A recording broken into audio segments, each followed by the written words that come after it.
সালামু আলাইকুম, স্বাগতম আজকের ভিডিওতে। আপনি কি জানেন আমাদের দৈনন্দিন জীবনে অনেক অভ্যাস আমাদের ব্রেনের উপর মারাত্মকভাবে প্রভাব ফেলে? হ্যাঁ, আজ আমরা জানবো এমন সেই 5টি প্রধান কারণ যা মানুষের ব্রেনকে ধীরে ধীরে ক্ষতিগ্রস্ত করে। আপনার ব্রেনকে এবং আপনার পরিবারের আপনাদের বাচ্চার ব্রেনকে সুস্থ রাখতে চান, তাহলে পুরো ভিডিওটি দেখুন, কারণ এখানে থাকবে এই সমস্যাগুলোর এড়ানোর কার্যকর সমাধান। প্রথম কারণ হলো আঘাত, যেটা হতে পারে দুর্ঘটনার কারণে বা কোনো শক্ত জিনিসের মধ্যে ধাক্কা লাগার কারণে। দ্বিতীয় কারণ হলো স্ট্রোক। এটি ঘটে যখন রক্তের প্রবাহ সঠিক মতো ব্রেনের মধ্যে পৌঁছায় না। এতে করে ব্রেনের কোষগুলো অক্সিজেনের অভাবে মারা যায়। আপনার ব্রেনে যদি সঠিক মতো রক্ত প্রবাহ না হয়, তাহলে ব্রেনের কোষ অক্সিজেনের অভাবে মারা যাবে।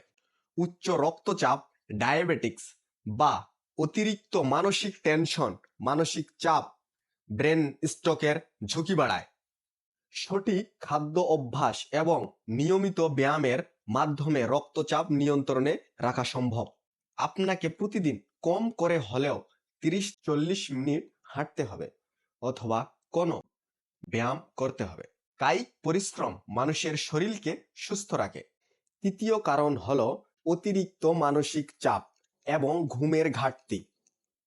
এটি সরাসরি আপনার ব্রেনের স্নায়ু কোষকে দুর্বল করে ফেলে। আপনি যদি প্রতিদিন রাত জাগেন, রাতে দেরিতে ঘুমান, এটি আপনার মনোযোগ এবং সিদ্ধান্ত গ্রহণ করার যে ব্রেনের ক্ষমতা, তা ধ্বংস করে ফেলে। কমপক্ষে প্রতিদিন অন্তত 7 থেকে 8 ঘন্টা ঘুম নিশ্চিত করুন এবং মানসিক চাপ কমাতে মেডিটেশন করুন, সালাত কায়েম করুন। চতুর্থ এবং সবচেয়ে বিপজ্জনক কারণ হলো স্বাস্থ্যকর জীবনধারা। ধূমপান, মদ্যপান বা ড্রাগসের আসক্তি ব্রেনের কোষকে ধ্বংস করে ফেলে। ধূমপানের কারণে ব্রেনের রক্ত প্রবাহ কমে যায়। মানুষের ব্রেনে যদি সঠিকভাবে রক্ত চলাচল না করে, তাহলে তার স্মৃতিশক্তি নষ্ট হয়ে যাবে। ধীরে ধীরে তার ব্রেনের মেধা শক্তি কমে যাবে।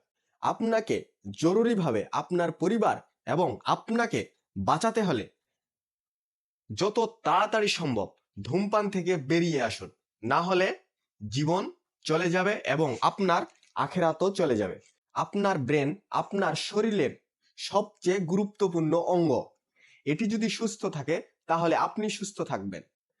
যেসব ক্ষতিকর অভ্যাস বললাম, এগুলো এড়িয়ে চলুন। আপনার যদি এই ভিডিওটি ভালো লেগে থাকে, তবে একটি লাইক, শেয়ার এবং সাবস্ক্রাইব করতে ভুলবেন না। আল্লাহ হাফেজ। দেখা হবে আগামী কোনো ভিডিওতে।